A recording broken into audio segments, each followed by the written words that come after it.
جی ایک مخلص کی کال لیتے ہیں. السلام علیکم. السلام علیکم. وعلیکم السلام. اللہ تعالیٰ آپ کا اقبال بلند کریں, آپ کو آپ کے اضافہ دیتے ہیں. سلامتی کرتے. آمین. حکیم صاحب, میری عمر 61 سال ہے. میرا نام شبینہ پروین ہے اور میری امی کا نام زبیدہ خاتون. آپ اللہ ماشاء اللہ صاحب کشف, آپ کو میرے بارے میں سب معلوم ہو جائے گا. حکیم صاحب, میں بہت پریشان ہوں اپنے شوہر کی وجہ سے, اپنے بچوں کی وجہ سے. میری ایک بیٹی داماد چھوڑ گیا ہے, بچوں کے ساتھ گھر آ گئی ہے. میرا بیٹا بے روزگار ہے اور ایک بیٹا امریکہ میں ہے, سارا بوجھ اس کے اوپر. لیکن حکیم صاحب, میں نے اپنے بچوں کو, میں خود پڑھی لکھی ہوں, اعلیٰ تعلیم رکھتا ہوں, اپنے بچوں کو میں نے پڑھا. لیکن حکیم صاحب پتہ نہیں کیا بات ہے, میرے بچے مجھ سے اتنی نفرت کرتے ہیں. اور میرا بیٹا, اس کا نام تو نجیب ہے, نجیب اللہ, اس قدر نفرت کرتا ہے, عورت کہتا ہے, شیطان کہتا ہے.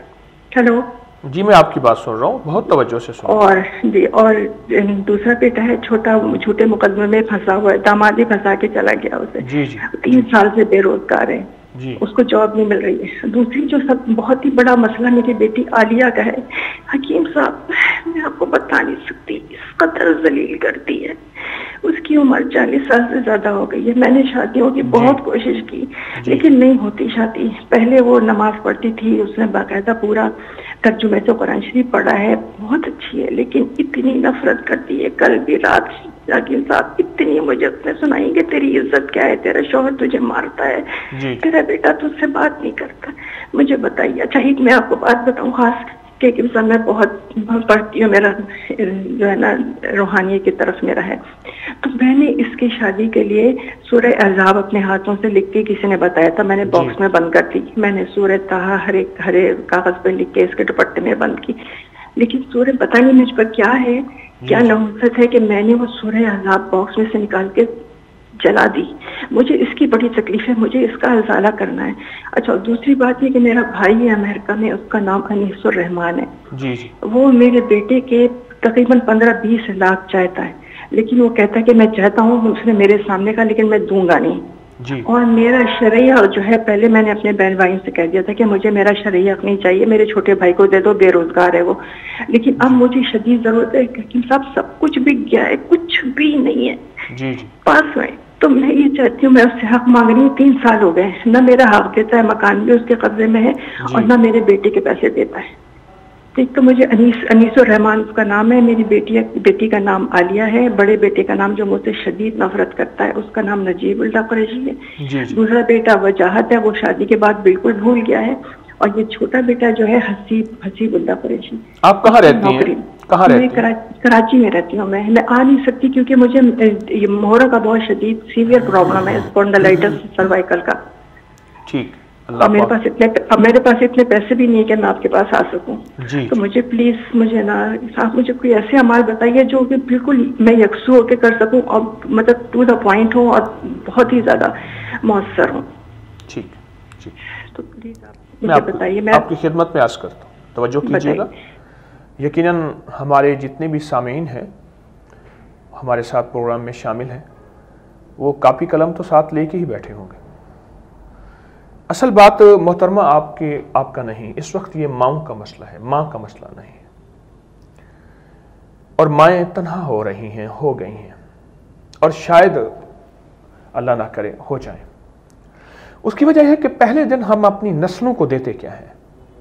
پہلے دن گہوارے میں, پنگھوڑے میں, لوری میں اپنے بچوں کو ہم کہتے ہیں کہ میرا بیٹا یہ بنے گا, یہ بنے گا, یہ عہدہ لے گا, یہ عہدہ لے گا, یہ عہدہ لے گا.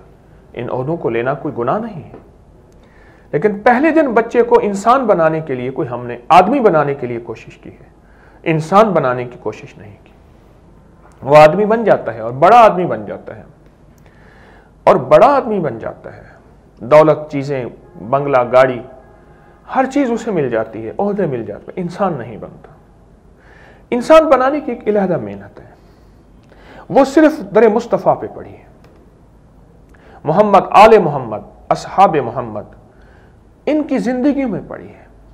اس کے علاوہ کوئی راستہ نہیں, اس کے علاوہ کوئی منزل نہیں. پہلے دن سے انہیں ہم نے یہ زندگی کا سبق نہیں دیا. زیادہ سے زیادہ یہی کرتے ہیں کہ قاری صاحب لگوا دیے کہ ہم نے بچوں کو قرآن پڑھا دیا اور ترجمہ پڑھا دیا. پھر آپ صرف بچوں کو کتاب ہی پڑھا دیا کریں.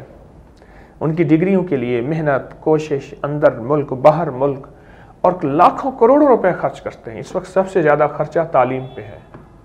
دنیا کے سارے مسائل میں سب سے زیادہ خرچہ تعلیم پہ ہے. دوسرا خرچہ اس پہ ہے، رہائش پہ ہے، اور پھر علاج پہ ہے. تو انسان بنانے کی محنت نہیں کی، آدمی بنانے کی محنت کی. وہ آدمی بن گئے، اور جب آدمی بن گئے پھر ان کے سامنے وہ دنیا تھی، وہ عہدے تھے، وہ چیزیں تھیں. وہ ماں، اس کا وقار، اس کی حیثیت وہ نہیں تھی.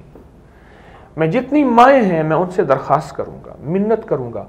اپنی نسلوں کا یہ ایک پیغام ہے دکھی ماں کا. ہماری محترمہ بہت مخلص ہیں، بہت نیک ہیں، اللہ نے ان کو شرافت دی ہے، تسبیحات، ذکر، سخاوت، لیکن انہوں نے پہلے دن اس بارے میں شاید توجہ نہ کی. کچھ ان کا قصور بھی نہیں ہے. ہمارا معاشرہ ایک راہ پہ چل پڑا، اور ہر شخص کی یہی دوڑ ہے کہ میں نے اپنے بیٹے کو یہ بنانا ہے اور اتنا بڑا آدمی بنانا ہے. وہ بڑا آدمی بن جاتا ہے پر انسان نہیں بنتا. آپ نے دیکھا نا، ماں یا کوئی استاد کسی کو بچے کو جھڑکتا ہے، یہ نہیں کہتا آدمی بن، کہتا ہے انسان بن. انسان بن. عرب میں سب سے بڑی گالی یہ ہے کہ انت حیوان، تو جانور ہے، یعنی انسان نہیں ہے. وہ نہیں کہتا کہ آدمی انتر ہے، کوئی ہیرا ہے، کوئی کنکر ہے. یہ نسلوں کا المیہ ہے، اور اس کے پیچھے ماؤں کا المیہ ہے. بچے تو کورا کاغذ ہوتے ہیں، طوطا اور مینا ہوتے ہیں. جو پڑھاؤ، جو سکھاؤ، جو لکھ دو وہی ہوگا. تو میری درخواست ہے، ماؤں سے منت ہے اپنی نسلوں کے لیے، اب دو چیزیں شروع کر دیں جو مائیں چاہتی ہیں ان کی اولاد چھوٹی ہے. ایک تو ان کے لیے تربیت، دن رات تربیت ہو، اور کملی والے کی سنتیں اور ان کا اخلاق سکھائیں بچوں کو. اخلاق، اور وہ محنت کرنی ہوگی، اور یہ روز کا کام ہے، ایک دن کا کام نہیں ہے. روز سر کھپانا ہوگا، پر غصے کے ساتھ نہیں، جھڑک کے نہیں، مار سے نہیں بلکہ پیار سے. یہ مار سے اور پیار کا نعرہ تو اب آیا ہے. آج سے صدیوں پہلے میرے آقا نے فرمایا تھا اولاد کا اکرام کرو، اکرام کرو، احترام کرو، پیار کرو. تو ان کو اخلاق نبوی سکھانے ہیں، آل رسول کے اخلاق، اصحاب رسول کے اخلاق یہ سکھانے ہیں، اولیاء صالحین کے اخلاق. اس پہ محنت کرنی ہے، باقاعدہ محنت کرنی ہے. اور دوسرا ایک دعا ہے جو ہر التحیات میں رب جعلنی کے بعد پڑھنا کبھی نہ بھولیں. اگر یاد نہیں تو ضرور یاد کر لیجئے. ربنا حب لنا من ازواجنا وذریاتنا قرۃ اعین واجعلنا للمتقین اماما. بڑی کمال دعا ہے.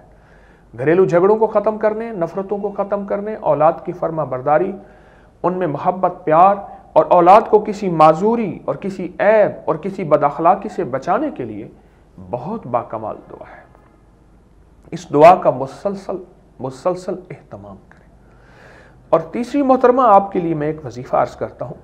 آپ جتنی تسبیحاں وظیفے پڑھتے رہیے، لیکن ایک چیز ہے کہ فجر کی نماز سے پہلے 41 بار سورۃ فاتحہ پڑھیے. اگر مجبوراً فجر کی نماز سے پہلے آپ سے رہ گئی ہے تو فجر کی نماز کے بعد 41 بار سورۃ فاتحہ پڑھیے، اول آخر 3 دفعہ درود شریف، اور ہر سورۃ فاتحہ کے ساتھ بسم اللہ الرحمن الرحیم لازم پڑھیے. 41 بار سورۃ فاتحہ اور ہر دفعہ بسم اللہ الرحمن الرحیم، اول آخر 3 دفعہ درود شریف. اب جو آخری سورت ہوگی سورۃ فاتحہ، اس آخری سورۃ فاتحہ میں جب الحمدللہ رب العالمین الرحمن الرحیم مالک یوم الدین، تو اس کے بعد ایاک نعبد و ایاک نستعین کے آگے نہیں پڑھنا. اور اس ایاک نعبد و ایاک نستعین کو سارا دن دہرانا ہے، ہر پل، ہر سانس، ہر لمحہ، ہر لہجہ.